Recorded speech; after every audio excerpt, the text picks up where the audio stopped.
지식 토크쇼 여유만만 시작합니다. 조영우 씨, 네. 2015년도 한 해의 대중문화 속에서 혹시 기억에 남는 거 뭐 없어요? 이거죠. 요즘 최고의 대세였던 거. 80세의 저 세상에서 날 데리러 오거든. 여유만만 봐야 돼서 못 간다고 전해라. 아, 전해라 전해라 열풍. 열풍, 예. 역시 정말 요즘 아무데나 다 전해라라고 그래요. 그럼요. 네. 이모티콘도 1위고 뭐 아주 네. 최고의 인기를 누리고 있죠. 네, 우리 탁 선생님은 뭐 없으세요? 아, 저는 설현. 네? 서련? 파이팅. 아니, 지금 거기 한 표 하겠습니다. 서련. 서련이 사회적으로 미친 영향이 뭐예요? 사회를 밝게 했죠. 밝고 명랑하게. 그래요. 네. 뭐 2015년도도 이제 얼마 남지 않았는데요. 최신 유행어인 뭐뭐 한다 전해라 이것부터 육아 예능.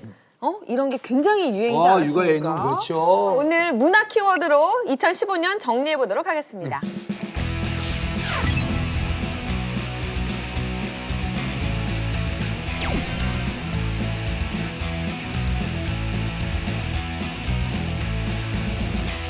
요즘 뭐 어딜 가든지 빠지지 않습니다. 인터넷도 있고 방송도 틀면 나오고 하기 때문에 정말 이해란 세상이라고 할 수 있는데요.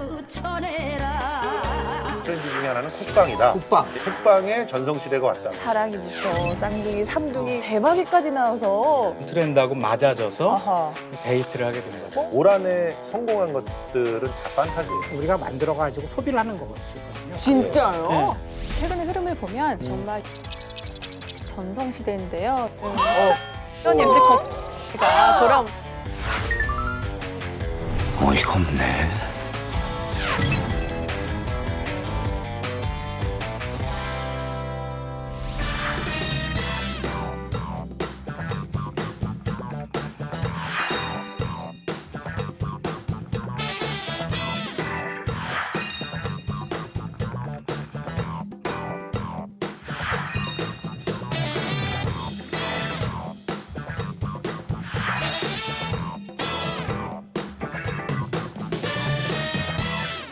요즘 뭐 어딜 가든지 빠지지 않습니다. 뭐뭐 한다 전해라. 이게 원래 노래라면서요? 노래죠. 이게 아리랑 이게 정말 부전처럼 전해져 내려왔다 생각했는데 이 공정이 있던지 누가 알았어요. 60세의 저 세상에서 날 데리러 오고 지금 젊어서 못 간다고 전해라. 그야말로 일약 스타덤에 틀면 나와, 오르셨어요. 틀면. 네, 정말 이해란 세상이라고 할 수 있는데요. 사실 이 노래는 2년 전에 발표된 곡이었어요. 2년 그런데 전에? 예, 네티즌들이 일명 짤방이라는 것을 만들면서 좀 유행을 탔고요. 사실 기자들은 이런 거에 되게 민감하거든요. 그렇죠. 근데 기사 헤드라인에 뭐뭐 한다 전해라 하고 사실 다 걸려요. 오. 그러면서 더 유행이 됐고 자연스럽게 이제 예능 프로그램에서 섭외가 오면서 정말 이해란 세상이 왔어요. 예. 저도 한 번 딱 들었는데 이게 흥겹고 뭔가 익숙하니까 더 다가오는 것 같기도 하고요. 아니 저희가 뭐 말로만 그럴 게 아니라 빅데이터 상으로도 실제로 이게 나타난다면서요? 그렇죠. 다 전해라 세상인데 어허. 이 전해라라는 게 문구가 굉장히 예스럽잖아요. 사실 요즘 용어는 아닌 것 같거든요. 네.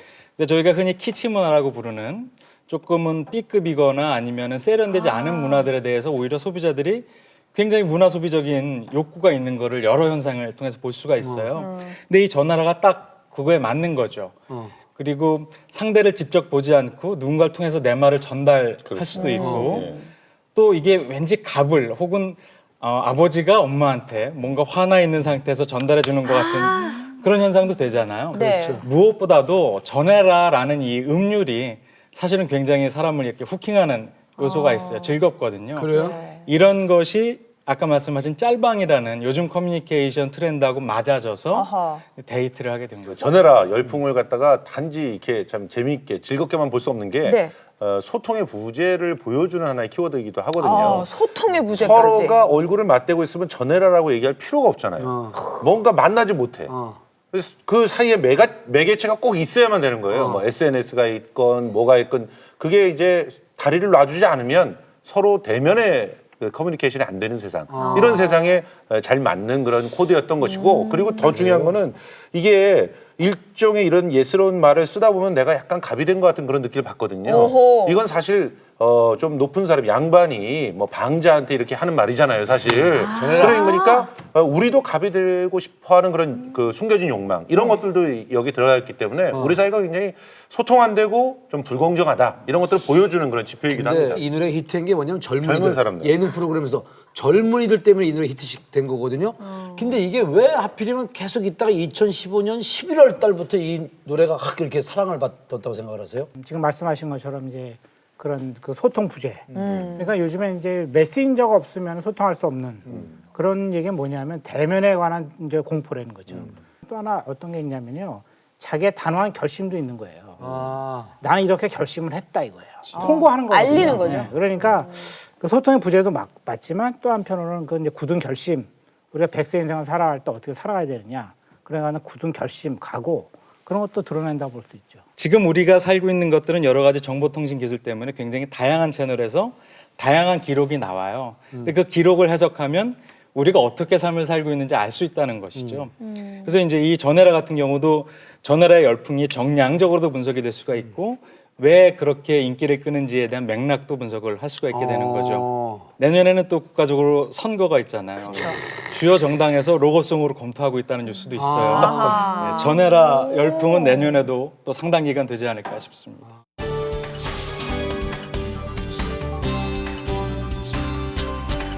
올해는 또 요리 방송, 쿡방, 셰프들 셰프의 전성 전성시대. 시대 이렇게 표현할 수 있을 것 같아요. 이분들 광고도 많이 찍었고 그러니까요. TV 출연도 많이 했고. 아니 근데 너무 재밌는 거는 한두 분이 좀 독주하는 듯하다가 요즘은 막 엄청나게 셰프들이 나오잖아요. 심지어 그런 얘기까지 있었습니다. 방송에 나오려면 남자이거나 셰프이거나 외국인이거나 세 가지 다거나. 맞아. 예. 진짜로 방송에 나오고 싶으면 세 가지 다거나 뭐 이런 얘기가 있었다니까요. 하나의 그 방송 출연자들의 트렌드였죠. 네. 외국인들이 나오는 방송들이 굉장히 다양해졌고 외국인들이 심지어 나와서 한국말로 토크를 하거나 아니면은 이제 그 요리사들이 나와서 요리사가 들어가는 프로들이 그렇게 많았어요. 실제로 보면은 뭐 다큐멘터리에도 요리가 갑자기 들어가고. 맞아요. 맨날 다큐멘터리인데 계속 요리만 하고 있어요. 그리고 그러니까. 뭐 무슨 요리 그 프로야. 예능 프로그램도 결국 요리 만들어서 같이 나눠 먹고. 예. 그리고 뭐 무슨 교양 프로그램도 요리 만들고 있고. 아침 프로그램에서도 결국은 또 요리 만들고. 요리야, 요리. 이런 뭐 네. 프로그램이 좋다. 뭐 이런 그 요리 소재가 좋다. 이러면서 얘기를 하는 정도였으니까 결과적으로 올 한해 가장 두드러진 그런 트렌드 중에 하나는 쿡방이다. 쿡방. 예, 쿡방의 전성시대가 왔다. 그러니까 당연히 셰프의 전성시대였고 예. 또 그런 측면들이 굉장히 프로그램에서 다양한 코너로 살아있어가지고 예. 그거 자체가 진짜 시청률이 다 잘 예. 나왔어요 또. 셰프 누가 기억이 많이 나세요? 저는 이분 아. 최현석 셰프. 요즘 뭐 워낙 그 충청도 사투리로 뭐 시쭈 하시는 분 맛있쭈 맛있쭈 설탕 뿌리는 백종원 셰프도 백종원 씨도 있고. 아니 선생님 어느 정도입니까 셰프들의 인기가? 사실 흐름이 좀 있는데 네. 음식이라는 소재는 이 문화 콘텐츠를 소비하는 계층과 관계없이 이게 그러니까 장년층이나 아니면 어린 계층이나 다 좋아하는 소재니까 늘 인기가 있는데 셰프들이 나오시기 전에는 사실 먹방이 먼저 그렇죠. 있었잖아요. 먹방 먹는 거. 예, 그리고 맛집을 탐방하는 그런 프로그램은 늘 있어 왔는데 아까 말씀하셨던 유명한 셰프들이 나타나기 시작을 한 거예요. 그런데 셰프가 그냥 요리를 하는 것이 아니라 요리의 트렌드를 담고 철학을 담고 심지어 토크도 트렌드를 하고. 선도하게 되는 거죠. 맞아요. 전문성을 보여주고 그 전문성이 있기까지 얼마나 노력이 있었는지가 시청자들한테 어필하게 되죠. 그렇죠. 그래서 웬만한 연예인 못지않게 인기를 끌고 있는데 저희가 조사를 해보니까 주요 셰프들 중에서 가장 소비자들이 관심을 많이 갖고 그리고 심지어 좋은 감정을 갖고 있는 셰프로는 백종원 씨가 1위였습니다. 지금 준비해 오신 빅데이터입니까? 네, 무려 50%의 관심도와 지지도를 지지를. 갖고 있고 두 번째로 인기 있는 셰프는 최현석 셰프였어요. 최현석 예. 잘생겼죠. 예. 최어세라고 뭐 닉네임도 갖고 있으시죠. 희우씨. 네, 다음에 중화 요리의 대가인 이현복. 이현복 셰프. 예, 이영국 짜장면. 셰프님 예, 너무 다음에- 인상도 좋으시고. 맞아요. 예. 그리고 샘킴, 홍석천 씨, 홍석천. 또 지금은 안 나오지만 정창욱 셰프에 대한 얘기들도 사랑이. 예, 굉장히 많았어요. 근데 저 표를 보니까 그 CF 가격표 같다는 생각이 드는데 실제로 백종원 씨의 CF 가격이 제일 높아요. 저렇게. 제일 높아요. 예. 그리고 조 퍼센테이지 정도만큼 최현석 셰프가 좀 낮고 그래요? 예, 선호도도 좀 그래요. 그래서 저 순서가 고스란히 CF가 반영되구나. 빅데이터 자료 가져다가 CF 섭외를 하는 것 같다는 생각이 드네요. 저는. 그건 당연한 말씀인 게 사실 호감도에 따라서 기업에서는 이 사람을 우리가 가져가야 그 이미지가 우리 제품에 투영된다고 생각하니까. 근데 이 얘기는 꼭 하고 싶은데 사실 쿡방은 먹방과 함께 가잖아요. 실제로 잘 먹어줄 수 있는 그런 모습들이 있어야 쿡방이 뜨는 거거든요. 그렇죠. 그런 측면에서 보면 정말 이렇게 고급진 요리들 이런 요리들은 잘 먹기가 어려워요, 솔직히. 자주 안 먹죠. 자주 안 어떻게 먹기도 자주 하고 먹어요? 딱 들어갔을 때 이게 호불호가 확실하게 엇갈리는 것들이 있어요. 그리고 또 이 최현숙 셰프 같이 그냥 정말 세련되고 멋있는 그런 셰프들은 또 일정 정도 거부감들이 있는 것도 사실이에요. 그래서 원래 쿡방의 시작은 케이블 채널에서 굉장히 네. 럭셔리한 어떤 것들을 만드는 데서 시작했지만 처음엔. 결과적으로 쿡방을 그야말로 성공 가도로 만든 건 백종원과 같은 백종원 씨의 친근하고 서민적이고 가까이 다가갈 수 있는 그런 자기가 셰프라는 이름이 어울리지 않는다라고 얘기하는 그런 서민적인 그렇죠. 캐릭터에 와서야 성공하게 됐다는 거. 이 부분은 꼭 말씀드리고 싶어요. 그래서 좀 요리의 어떤 부담으로부터 해방되고 싶어하는 마음들도 아마 우리 주부들한테 있었기 때문에 백주부가 더 사랑받았던 게 아닌가 이런. 우리 기자님께 안 여쭤볼 수가 없네요. 네. 만나 보셨어요, 직접? 예, 직접 만나봤고 직접 해주신 요리도 먹어봤어요. 어허. 예, 백종원 셰프 만나봤었는데요. 진짜 친근해요. 이분의 사실 장점은 그냥 이웃집 아저씨 그렇죠. 같은데 누구나 따라할 수 있는 요리법을 제공해 준다는 거잖아요. 대한민국 주부 중에 백종원 씨의 레시피대로 뭐 찌개든 뭐든 한 번이라도 안 해본 분이 없어요. 백종원 씨 그런 얘기를 하더라고요. 본인은 요리사라기보다는 요리를 쉽고 대중적으로 사람들이 많이 접할 수 있게 할 수 있는 사람이다. 나로 인해 많은 사람들이 요리를 좀 편안한 것으로 인식했으면 좋겠다라고 말을 했는데요. 실제로 같이 밥을 먹다가 그런 얘기를 했어요. 자기 요번에 어떤 요리를 만들었는데 한번 먹어보겠냐고서 사실 메인 요리를 시켰는데요. 본인이 이게 새롭게 개발한 것을 많이 먹여주고 싶은 거예요. 그런 것도 있고요. 백종원 씨가 조금 더 빛을 발한 데는 아내 소유진 씨 역할이 참 컸어요. 그렇죠. 왜냐하면은 그 전까지는 그냥 외식 사업가로 알려졌다가 그 배우의 남편으로 좀 알려졌잖아요. 근데 최근에 소유진 씨가 자신의 SNS를 통해서 백종원 씨의 다양한 모습을 보여주고 있어요. 요리하는 모습 말고 애하고 노는 모습, 그리고 최근에는 뭐 프로그램에서 네. 그 받은 황금 망토가 있어요.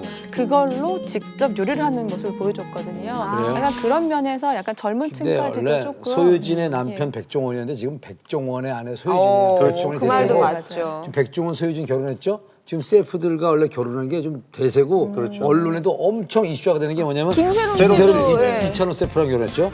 그다음에 강래호 씨가 박선주 씨랑 결혼했고 그리고 레이먼 킴이 김지우 씨랑 결혼했고 이분들이 결혼하는 게 엄청 화제가 됐다고. 근데 거기서 또 공통점이 있어요. 이 여자분들이 다 잘 드시는 분이세요. 정말 잘 먹는. 예, 그래서 그 셰프들의 마음을 훔친 것 같아요. 저는 최현석 셰프님을 실제로 그분 가게 가서 뵌 적이 있어요. 근데 이제 정말 잘생기신 거예요. 키도 훤칠하시고. 그래서 사실은 여성분들이 가장 좋아하는 그 훈남 얼굴에 키 훤칠하고 뭔가 요리도 잘하니까 소위 이제 섹시하다. 그런 느낌을 주시죠. 이러면 요리를 먹으러 간 게 아니라 얼굴을 보러 갔군요. 얼굴을. 근데 이렇게 인기 있는 남성상의 변화가 있는데요. 네. 지금 말씀하신 게 요리를 잘한 사람이 섹시해 보이는 요생남 트렌드잖아요. 그렇죠. 요생남 전에는 뇌생남이라는 트렌드가 그렇죠. 있었고요. 있었죠. 지적인 남성. 뇌생남 전에는 짐승돌이라는 캐릭터가 그렇죠. 예, 떴었죠. 그 짐승돌 전에는 유머러스한 남자가 떴었고요. 맞아요. 그러니까 이게 계속 이어져서 지금 현재는 다 요리를 갖춰야 잘하는 돼. 머리도 좋고 요리도 잘하고 짐승남인데 그렇죠. 그런 유머도 있는. 그러다 보니까 이 쿡방 트렌드가 일상 가정도 변화시키게 되는데 일하고 들어온 남편한테 요리해달라는 아내들의 요구가 이제 늘어나게 되는 거죠.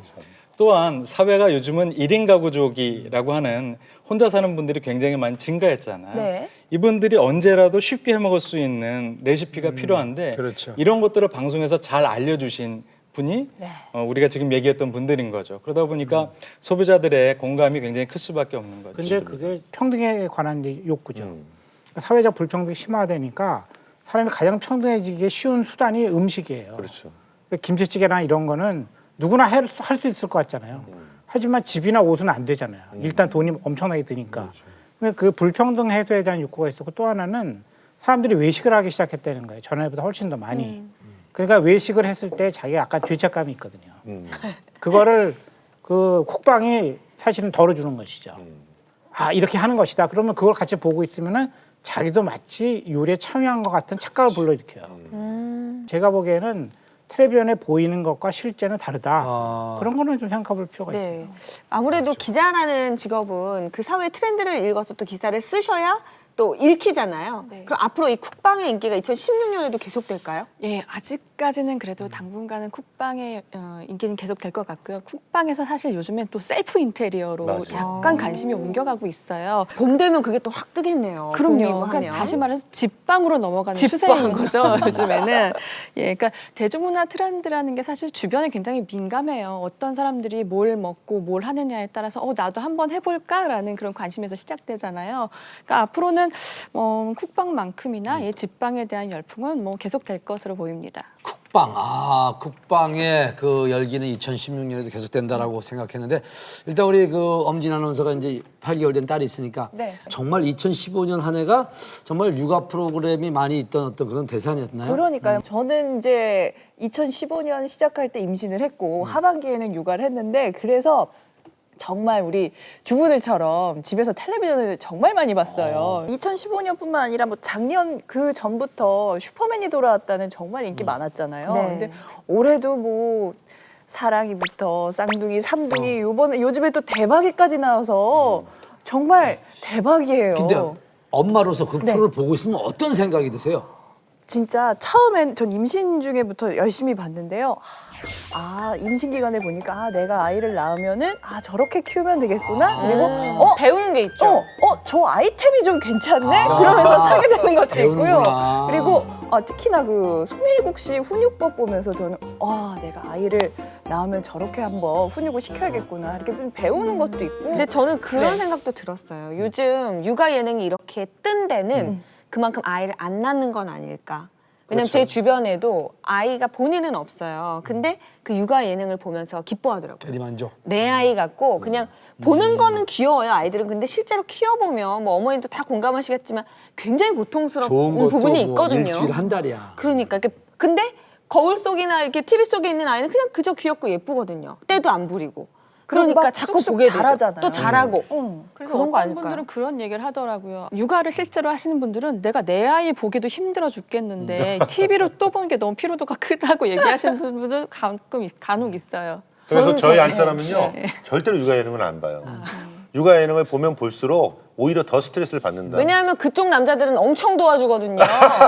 그쪽 남자들은 그런- 막 애들 배 맞아요. 넣고 막 예. 데리고 목욕탕 가고 막. 그런 면도 있는데 예. 나는 왜 우리 애한테 저런 걸 못 해주나 이런 생각이 들거든요. 그러니까 아예 그냥 안 보게 된다 이런 얘기를 하는데 근데 오히려 아빠들은 더 봐요 이걸. 그러니까 지금 KBS의 슈퍼맨이 돌아왔다 컨셉을 잘 잡은 부분이 뭐냐면 원래 이 프로그램은 육아에 있어서 아빠의 빈자리를 채워준다는 그런 기획이었거든요. 그러니까 맞아요. 예. 네. 아빠들이 육아를 안 하고 혹은 전체적으로 98년 이후에 계속 아빠의 자리가 막 빈약해지고 가정 안에서 그래서 아이와 함께 뭔가를 하는 그런 프로그램들이 계속 나왔는데 거기에 아빠를 집어넣었잖아요. 그런데 아빠가 육아를 하는 그런 프로그램을 만들다 보니까 그걸 보면서 실제로 많은 아빠들이 좀 반성도 하게 자극을 되고 받는 거죠. 자극도 네. 받고 슈퍼맨 그렇게 되는 돌아왔다를 거죠. 보면서 우리 아들이 아빠는 왜 이렇게 나랑 안 놀아줘? 그러니까요. 그래서 제가 2015년 한 해 우리 아들하고 좀 많이 놀아줬어요. 그러니까 아들이 좋아하더라고요. 그러니까 방송을 보면서 배우는 것도 있더란 얘기죠. 그렇죠. 근데 문제는 뭐냐면은 거기에 집들이 너무 좋아. 그러니까 이거는 위화감 조성하는데 저는 한몫하고 있다고 보거든요. 왜냐하면 정말로 조그만 열 몇 평에서 막 정말 힘들게 지내는 그런 건 인간극장에 나와요. 그거는 예능이 아니잖아요.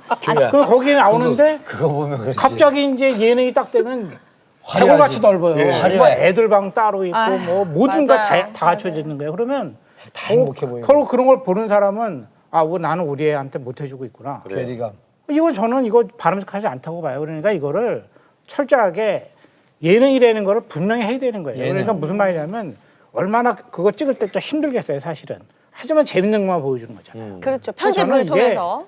분명하게 메시지를 줘야 돼. 이건 예능이다. 현실과는 차이가 있습니다. 맞습니다. 그렇지. 이거를 크게 써줘야 되는데 자막으로. 그냥 마치 이걸 그럼 다큐멘터리처럼 자막으로 본 육아 예능은 실제와는 상이할 수 있습니다. 이렇게? 그렇죠. 어쨌든 예능이라는 거는 전반적인 트렌드가 리얼리티잖아요. 그렇죠. 그러니까 아이들이 리얼리티를 표현해 주는데 가장 적합한 존재일 그렇죠. 거예요. 그래서 지금 나오고 있는 그 육아 예능과 연관된 콘텐츠들 중에서 아이들 스타들의 랭킹을 한번 또 있습니까? 해봤어요. 그러니까 인기도와 호감도, 호감도 이런 것들을 호감도. 같이 종합해서 보면 네. 보시는 바와 같이 삼둥이에 대한 인기가 굉장히 높습니다. 당연하다고 절반 생각했는데. 가까이네요. 47%의 비중의 의견이 삼둥이를 좋아한다라고 네. 얘기를 하고 있고요. 그야말로 대박을 치고 있는데 우리 이제 대박이가 2위로 올라와 있습니다. 이동국 씨. 아니 사랑이를 이겼네요. 이동국 씨 대박이에요. 아들이죠.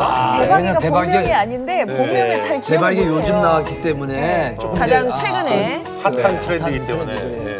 그리고 다음에 추성훈 씨의 온 국민의 딸이죠. 사랑이 많이 사랑이가 컸어요. 세 번째고 다음에 서원이 서준이 형제 다음에 네. 태호도 나오고 있습니다. 서원이 서준이 말 트면서 너무 귀여운 것 같아요. 선생님 저기 삼둥이가 계속 그 인기가 변함이 없이 계속 그 유지하는 이유가 뭐라고 생각하세요? 일단 대한이 민국이 만세 만세. 3명이나 되잖아요. 3명에 대한 이 관심도가 다 다를 수밖에 없으니까. 더블도 아니고 트리플. 네, 트리플이죠. 트리플. 근데 정말 이 삼형제의 캐릭터가 저마다 다 다르잖아요. 아, 굉장히 다 독특하고 굉장히 큐티한 민국이도 있고 의젓한 대한이도 있고 그리고 남들을 배려할 줄 아는 특성에 대한 만세에 대한 지지도 굉장히 많이 야, 나옵니다. 그렇군요. 송혜국 씨 같은 경우에는 그 전까지 사실 많은 활동을 하지 않았는데 이 대한민국 만세와 그렇죠. 함께하는 예능을 통해서 약간 대중한테 좀 친숙한 아버지 이미지가 갔었거든요.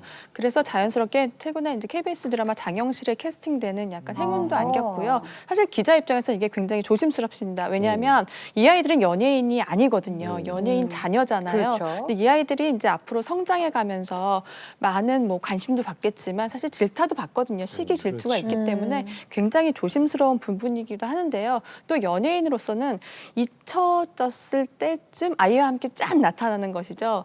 그래서 약간 제2의 전성기를 누릴 수 있는 사실 장치가 되기도 해요. 그 대표적인 예가 SS 슈인데요. 슈 같은 경우에는 정말 요정이었잖아요, 과거에. 그 아리따운 외모에 정말 춤추는 요정이 아이를 낳았다는 거예요. 근데 그것도 여자 쌍둥이 그럼요. 아이를. 너무나 예쁜 아이들이었잖아요. 그 육아를 하는 모습을 보고 아 그녀도 한때는 아이돌이었지만 이제는 엄마구나라는 그런 아이들 때문에 막 광고도 찍고 잘 나가잖아요, 그렇죠? 그러니까 자식 복이 있는 거죠. 한마디로. 왜 이렇게 우리가 이 스타들의 결혼식에 궁금하고 관심을 갖고 그러죠? 제 착각 때문이죠. 조금 더 지나면은 일본처럼 될 거예요. 일본이 어떤데요? 비공개 결혼식 굉장히 환영합니다. 풋풋하고 나이가 젊은 이제 남자들이 전성시대가 온 거죠. 잘생긴 사람만 가지고는 안 돼요. 잘생긴 배우는 뭘 해야 돼요. 그러니까 빛난 활약을 한 이 배우들이 내년에 를 가는 유아인 씨가 이제 어떻게 예, 다 아이고. 내년이에요. 근데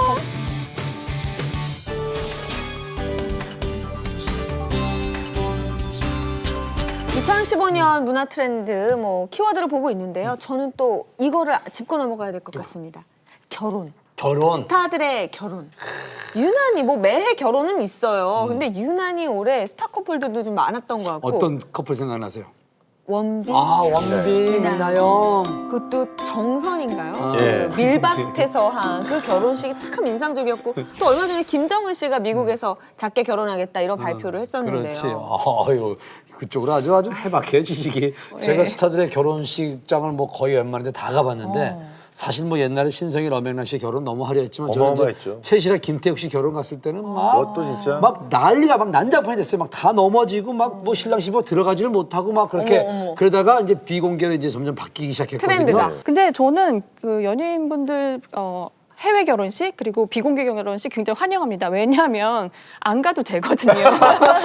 기자 입장에서. 예, 왜냐면 그 너무 하루 종일 이렇게 힘들어요. 누가 오는지도 알 수 없고 가끔 이렇게 몰래 들어가다 걸리기도 해요. 사실은. 예, 그런 경우도 있는데 그리고 아까 말씀하셨다시피 원빈 이나영 씨 부부의 그 강원도 아무도 결혼식 몰랐어, 아무도. 그리고 너무나 솔직히 언제 들으셨어요? 기자님은?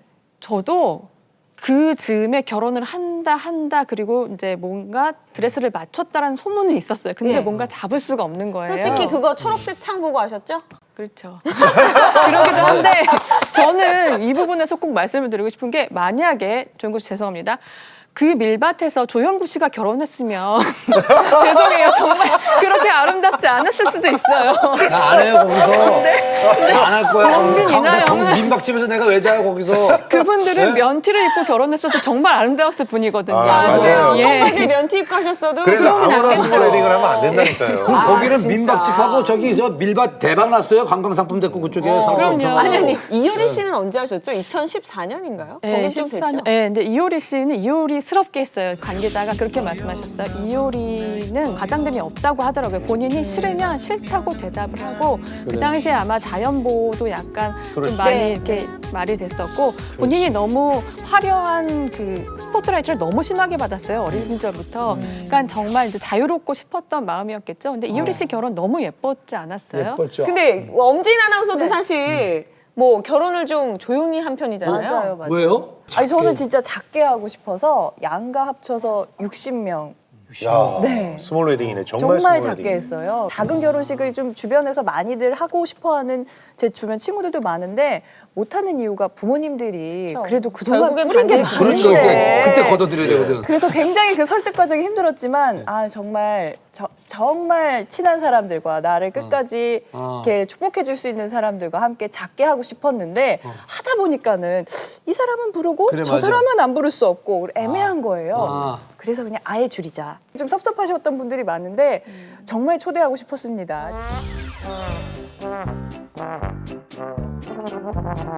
제 예측으로는 아빠 조금 더 지나면은 일본처럼 될 거예요. 일본이 어떤데요? 일본은 보통 사람의 결혼도 우리가 말한 작은 결혼이에요. 그래서 작은 결혼. 딱 명단이 있어요. 몇십 명밖에 초대 안 해요. 양쪽에서. 그리고 그 사진 한 장에 그 양쪽의 사람이 다 들어갈 수 있어요. 그런데 그 가져가는 돈이 보통 3만 엔을 갖고 와야 돼요. 우리 돈은 30만 엔 정도를. 초대받은 사람이? 초대받은 사람이. 그게 어휴. 뭐냐면은 그 돈이 그날 식비예요. 정확히 그 식비예요. 내가 먹을 네, 먹을 식비. 원래 작은 그런데 결혼식 돈 안 받는데? 아니에요. 그 식비를 갖고 와야 되죠. 왜냐면 자기가 먹는 거니까 폐를 끼치면 안 되잖아요. 그러니까 그렇게 해서 딱 일본식이죠. 사진 한 장에 들어갈 정도. 근데 연예인들도 그렇게 많이 하거든요. 그래서 제가 보기엔 앞으로 우리나라는 이제 점점 좀 그 형제가 줄어들잖아요. 결국 하나 둘이니까. 그렇죠. 그러면 이제 친척이 줄어든다는 뜻이거든요. 그리고 친구 사이도 옛날 같지 않잖아요. 그러니까 시간이 지나면 자연스럽게 작은 결혼식이 될 것이고 초대받은 사람은 아까 말씀하신 것처럼 정말 나와 어떤 관계가 있는지 따지는 거죠 이제 리스트에 올라가느냐. 근데 리스트에 올라갔으면 반드시 가야 되는 거예요. 못 그렇지. 가면은 못 간다고 확실하게 얘기를 그렇죠. 해야 되죠. 그 자리에 무슨 딱 사유인지. 정해져 있으니까. 예, 그래서 아마 그런 식으로 가지 않을까. 제가 데이터 분석을 한번 해봤거든요. 2015년도에 결혼과 연관된 트렌드 분석을 해보니까 셀프 웨딩이나 작은 결혼식, 스몰 웨딩이 연관어 분석 1, 2, 3위에 나오는 거예요. 시골. 민박집 일반. 있어요. 예, 민박집. 보시는 것처럼. 근데 민박집이나 뭐 이렇게 시골 이런 것들은 그런 작은 결혼식을 상징적으로 보여준 이나영 원빈 부부의 그렇죠. 모습이었던 거죠. 강원도 정선. 그렇습니다. 또 이효리 씨도 연관어 상위에 나오는 이유가 그런 것이죠. 그러니까 사회적 관계가 물론 중요하지만 그 안에서 자기가 원하는 가치를 위해서 일생에 한 번뿐인 결혼식을 준비하고 실행하는 것. 이게 요즘 젊은 세대들의 트렌드라고 볼 수가 있는 거죠. 2015년을 또 우리가 한번 짚고 넘어갈 때 좀 이슈가 됐던 게 네. 얼굴을 가리는 복면.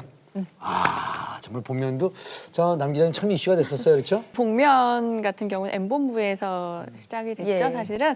근데 복면에 주는 장치는 사실 굉장히 큰 것 같아요. 왜냐하면 기본적으로 너무나 예쁘거나 잘생긴 사람들에게는 꼭 그런 게 붙어요. 뭐 연기력 논란, 뭐 노래를 못할 것이다. 그리고 새로 신인이 나왔을 때 가수가 약간 얼굴이 외모가 그러면 너 노래를 잘하는구나 이렇게 얘기를 해요.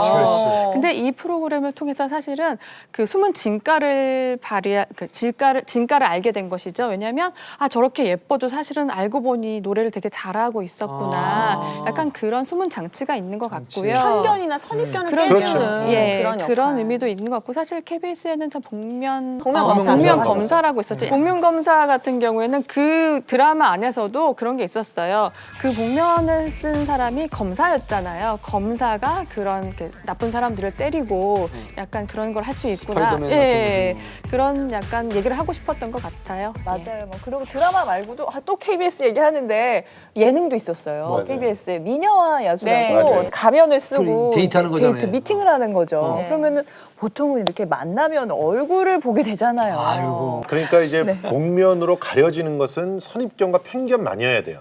그러니까 재능이나 그 가치가 가려지면 안 돼요. 예. 그러니까 그런 부분을 어떻게 보면은 지금 성공한 프로그램들은 잘 잡고 있는 거죠. 그 복면가왕은 노래를 부르잖아요. 노래를 하는데 귀만 있으면 되잖아요, 사실은.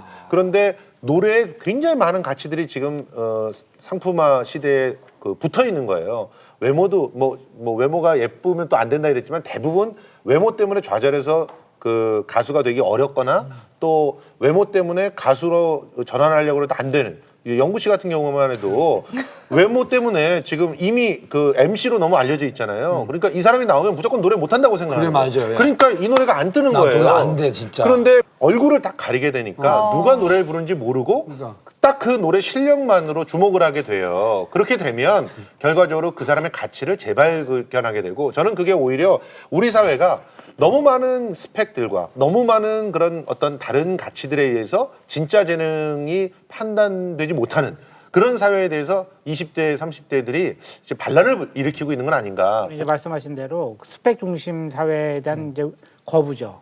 그러니까 스펙이라는 건 이제 외적인 걸 보는 건데 우리는 더 이상 거기에 휘둘리기 싫다. 나의 진짜 모습을 봐달라. 이런 외침이 있는 건데 또 하나는 이런 것도 있는 것 같아요. 복면을 쓰면은 마음이 좀 놓이거든요. 맞아요. 맞아. 보는 사람도 마음이 놓이는 거예요. 네. 왜냐하면 처음부터 가수가 얼굴을 딱 이렇게 내놓고 등장을 하면 부담스러워요. 그런데 가면을 가리면은 보는 사람도 편안한 거예요. 자기가 맞아요. 쓰고 있는 것 같은. 맞아요. 근데 복면 뒤에도 그러니까 숨는 거죠. 그러니까 나를 내보여주기 싫어. 숨는 거예요. 그럴 때 우리는 안도감과 함께 뭔가 편안함을 느끼거든요. 그러니까 지금 결국 프로그램이라는 것은 무엇을 지향하는 거냐면 결국은 대중들한테 위로를 해주는 거예요.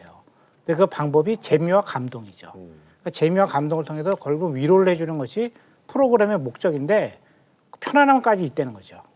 그런데 이제 마지막에 공개가 되잖아요. 그게 복면을 벗을 때 되면은 뭔가 시원하지만 좀 허전한.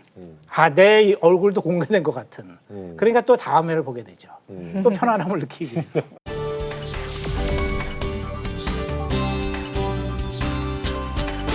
자, 올해 문화 이야기하면서 영화 이야기 안 할 영화. 수가 없습니다. 올 한 해 한국 영화 정말 선전한 것 같아요. 천만 영화가 3편 이상 베테랑, 나오는데요. 암살, 그다음에 국제시장. 국제시장. 예, 그리고 아직은 천만이 안 됐죠. 확실하진 않지만 지금 내부자들. 내부자들은 700만을 지금 돌파를 했고 지금 어떻게 보면은 그 뭐 간발의 차이로 1000만은 내년도에 돌파할지도 모르는 그렇죠. 그런 될것 같아요. 상황인데 근데 그 1000만까지 영화는 갈수 있을까요? 19금이잖아요. 그러니까 이거 대단한 거죠. 그 실제로는 19금으로서는 1000만을 돌파했다고 봐도 그럼요. 과언이 아닌 만큼 사랑을 받았던 거고 그 한국 영화 점유율이 이제 다시 51%를 넘어설 수 있게끔 해줬던 그런 효자 상품들이 바로 말씀하신 국제시장 또 암살 베테랑인데 이 세 작품은 다 공통점이 저는 있다고 생각을 해요.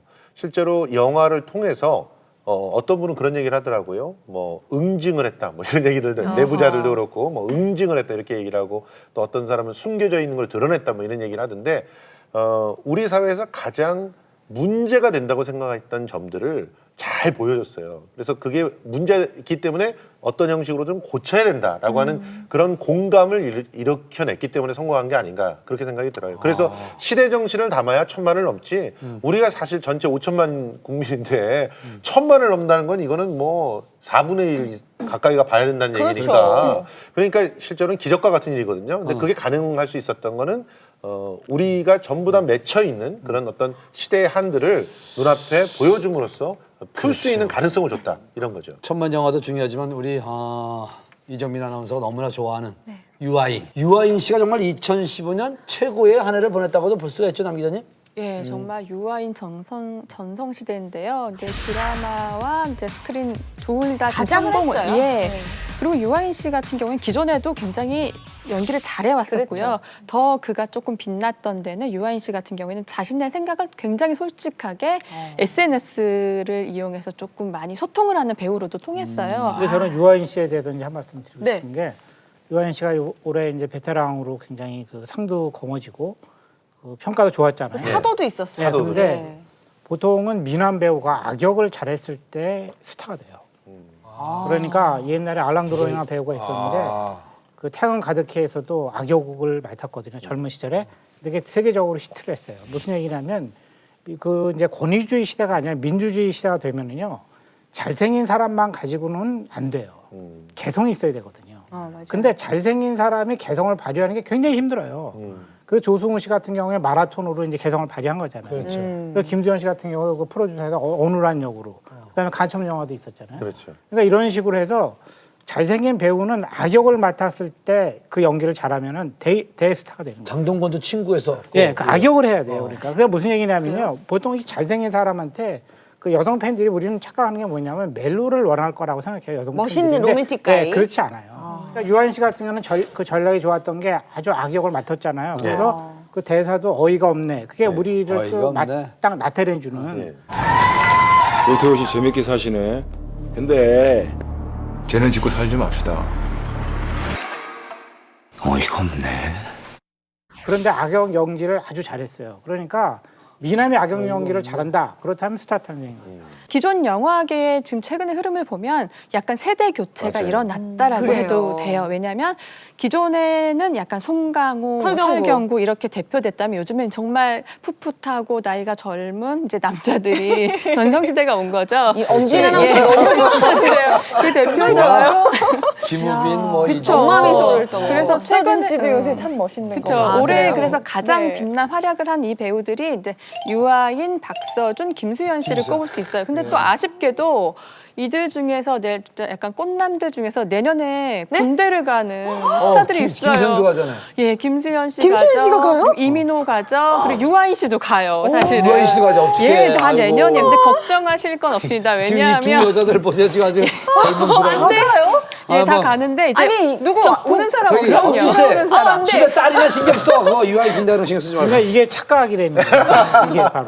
걱정하실 건 없는 게 이제 가는 사람이 있으면 오는 사람도 있잖아요. 오는 사람도 이제 가, 빨리. KBS 드라마 태양의 후예라는 작품로 송중기 씨가 돌아옵니다. 재밌겠어. 네. 아니 뭐 이미 돌아온 유승호 씨도 있어요. 됐네요. 네. 됐어요. 근데 진짜 김수현 씨 얘기하니까는 저 정말 올해 프로듀서 예. 김수현 씨 나오는 거 정말 열심히 봤거든요. 아니 저는 김수현 씨가 네. 대사하는데 왜 제가 울고 있는지 모르겠어요. KBS가 들썩들썩했어요. 그 진짜예요. KBS에서 찍었잖아요. 야 신입 너 이름이 뭐라고? 백승찬입니다. 그래 너부터 얘기해봐. 어떻게 하면 좋겠니?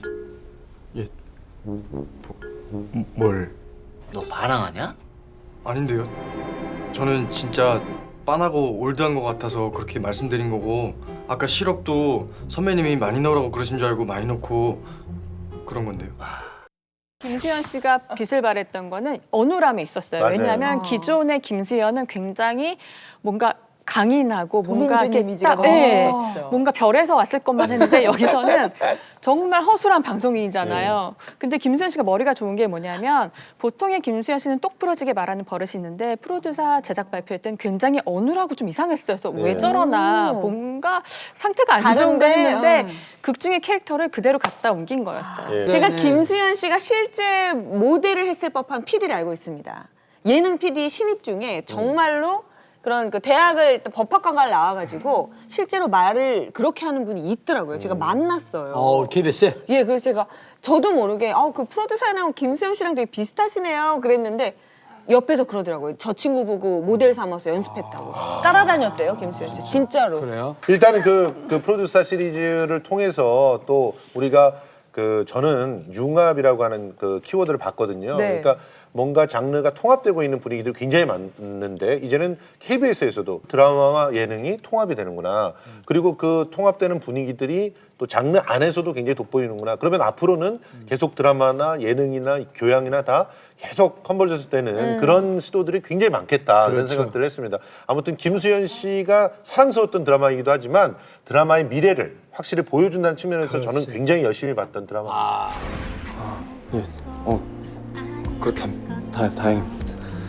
자, 우리 그 탁석선 선생님도 너무나 좋아하는 설현. 그리고 우리 또 김성수 선생님도 좋아하는 설현. 아, 그렇죠. 예, 이정민 아나운서 남편도 좋아하는 설현. 왜 이렇게 이렇게 좋아하는지. 좋아하는 걸까? 우선 탁석 선생님. 제가 좋아하는 이유는 단순한 건데요. 그 대리점 앞을 지나가다 보니까 그때 브로마이드 같은 게 이렇게 붙어 있었는데 그 시대가 변해서 이제는 얼굴보다는 몸매를 보는 시대인 것 같아요. 시대가. 근데 그 비율이라든가 이런 것도 물론 중요하지만 그 보통 아이돌 그룹이 굉장히 말랐어요. 근데 그런 것이 사실은 그 조금 나이가 드신 분들은 그렇게 좋아하진 않거든요. 그런데 그 설현 씨 같은 경우는 적당히 그러니까 그 마르는 게 아닌 거죠. 그러니까 제가 보기에는 시대에 딱 맞는 것 같아요. 그래서 사람과 어떤 건강미. 느낌이냐면 극세사 다리 같은 경우는 실감이 안 나는 거예요. 이게 살아있다는 인물이야, 사람이다 이런 느낌이. 그런데 이제 극세사달이나 이런 것이 아니니까 이제 인간의 냄새가 나는 거죠. 그런데 문매도 비율도 물론 훌륭하겠죠. 그러니까 뽑아놨을 테고. 그런데 얼굴도 보면은 굉장히 이제 소위 말하는 아주 그 순진하게 생긴 그러니까 청순한 얼굴이에요. 그런 거는 어디서나 인기가 있잖아요. 그러니까 요즘 세상이 하도 복잡하니까 사람들이 좀 담백한 거를 좋아하는 거죠. 실제로 데이터 분석을 해도 지금 선생님이 말씀하신 거하고 비슷한 그래요. 트렌드 변화가 나타나거든요. 네. 저희가 얼마 전만 해도 흔히 미인이라고 하면 연관어에 제일 많이 나오는 것이 성형 수술이었어요. 미인의 그러니까 자신이 미인이 되고 싶어하는 사람들이 성형을 고민하는 사람들이 되게 많고, 뭐 외국에서는 우리나라를 성형공화국이라고 해도 무리가 없을 정도로 얘기를 하죠. 또 크게 시술을 하지 않아도 간단하게 손대는 뿌띠 성형 같은 경우도 굉장히 일반화되었었단 말이죠. 그리고 예쁜 여성 그러면 굉장히 마른 여성들을 선호해서 예뻐지기 위해서 다이어트를 하는 것이 공식처럼 했었는데 예. 올해 여성의 트렌드는 한마디로 정의하면 아마조네스의 귀환 같아요. 건강미. 네, 건강 아마존의 여성 전사들 뭐 그렇게까지 같은. 또 표현을 하십니까? 근데 이게 사회 전반에 있죠. 걸쳐서 다 공이 나타나는 현상인데요. 단순히 얼굴이 예쁘고 마른 체형을 원하는 것이 아니라 정말 이렇게 근육이 잘 발달되어 있는 맞아요. 예. 잔 근육들이 있어요. 실제로 그 말씀하신 설현 씨나 예정화 씨나 유승옥 씨 같은 올해 어필한 스타들을 보면 걸그룹이니까 운동을 많이 했죠. 예, 몸매가 이렇게 그냥 마른 스타일들이 아닌 거죠. 자신의 모습을 SNS에 올리는데 그게 굉장히 많이 공감을 얻거든요. 그렇죠. 또 일반 여성분들도 피트니스 푸어라는 얘기가 생겨날 정도로 즉 1대1 코칭 트레이닝을 받기 위해서 쓰는 비용이 굉장히 비싸거든요, 엄청나죠, 사실. 사실. 근데 이럴 돈이 없으니까 대출을 받아서 1대1 교습을 받는 거예요. 몸매 관리를 위해서. 그러니까 이렇게 지금 사회가 원하는 여성상이 조금씩 변화하고 있는 거죠. 오죽했으면 인순이 씨도 그 석 달 동안 이 맞아. 집중 관리를 받은 다음에 대회에 대회 나갔어요. 나갔어요. 예. 그러니까 이게 그 하나의 트렌드가 됐다는 것은 이미 부정할 수가 없는 사실인데 저는 이걸 보면서 이 그 건강력, 이 건강 미인의 반대편에 요생남이 있어요. 그러니까 건강 미인은 요리나 일로부터 자유로운 여자예요. 그러니까 그만한 경제적인 지위와 사회적인 위치가 있어야 가능한 겁니다. 그렇지 않으면 피트니스 푸어 된다니까요, 다들. 그리고 그 반대쪽에는 요생남이 있어야 되는 거죠. 요리를 그만큼 정말 프랑스의 혹은 이태리의 어디 식당만큼 잘하는 셰프만큼 잘하면서도 또 여자를 갖다 만족스럽게 이렇게 해줄 수 있는 서비스를 해줄 수 있는 남자는 그만한 지위와 경제적인 여건을 갖추고 있어야 돼요. 그러니까 둘 다 롤 모델이지 우리가 그들이 될 수는 없는. 그래서 우리 탁 선생님의 말을 빌리면 다 착각 속에 빠져들게 하는 그런 대상들이다. 그런 면에서 설현 씨는 여러모로 그 착각을 아주 풍성하게 만들어줬던 그런 대상이었다고 생각을 그러니까 합니다. 한마디로 범접할 수는 없는 신이죠. 그 여신이니까. 우상이죠. 그러니까 2015년 정말 뭐 키워드를 통해서 우리가 한 해를 되돌아보고 있는데 그래도 복고 열풍을 빼놓을 수가 없어요. 그렇죠. 네. 오죽하면은 저희 아나운서실 송년의 컨셉이 복고였습니다. 저희들은 뭐 별거 없고 그렇지만 그래도 복고였어요. 우리 남현 기자님 어떤 것들을 좀 볼 수 있을까요? 예, 사실 가장 대표적인 것이 응답하라 시리즈였죠. 예. 그리고 M본부의 토토가도 사실 빼놓을 수 없었어요. 토토즐. 예. 그 약간 과거에 우리가 잊혀졌던 가수들을 이렇게 나오게 하면서 정말 그 옛날 추억에 빠져들잖아요. 심지어 김종국 씨는 얼마 전에 터보 음반도 예, 새로 맞아요. 내시고요. 터보 앨범 들어봤어요. 아니 사실 그것도 그 KBS가 원조예요. 불후의 명곡에서. 그렇지, 맞아요. 그러니까 옛날 가수들을 데려와서 헌정을 하면서 그 가수들을 새로운 버전으로 그렇죠. 노래를 부르게 하는 거죠. 예, 그러면서 이제 스크린에서도 복고 열풍이 계속됐는데요. 맞아. 그 세시봉이라는 영화에서 한효주 씨 너무 예쁘게 나왔었잖아요. 그런 것도 있었고 이제 지금 또 다른 채널이긴 하지만 1999년도 2000년대 초반에 그 가수들이 지금 우리 정말 잊혀지고 그 당시에 아이돌들이 지금 이제 30대 후반, 40대가 돼서 유재석 씨가 예, 나오고. 나오고 있죠. 사실 굉장히 저 역시도 반갑더라고요. 그들의 약간 늙은 모습도 보고 옛날의 그 추억도 되새기면서 좋은 것 같아요. 그래요. 어떻습니까? 실제로 복고 열풍이 뭐 소비 트렌드를 바꾸거나 이런 게 있나요? 저 개인적으로는 복고 열풍이 가장 큰 거였던 것 같은데요.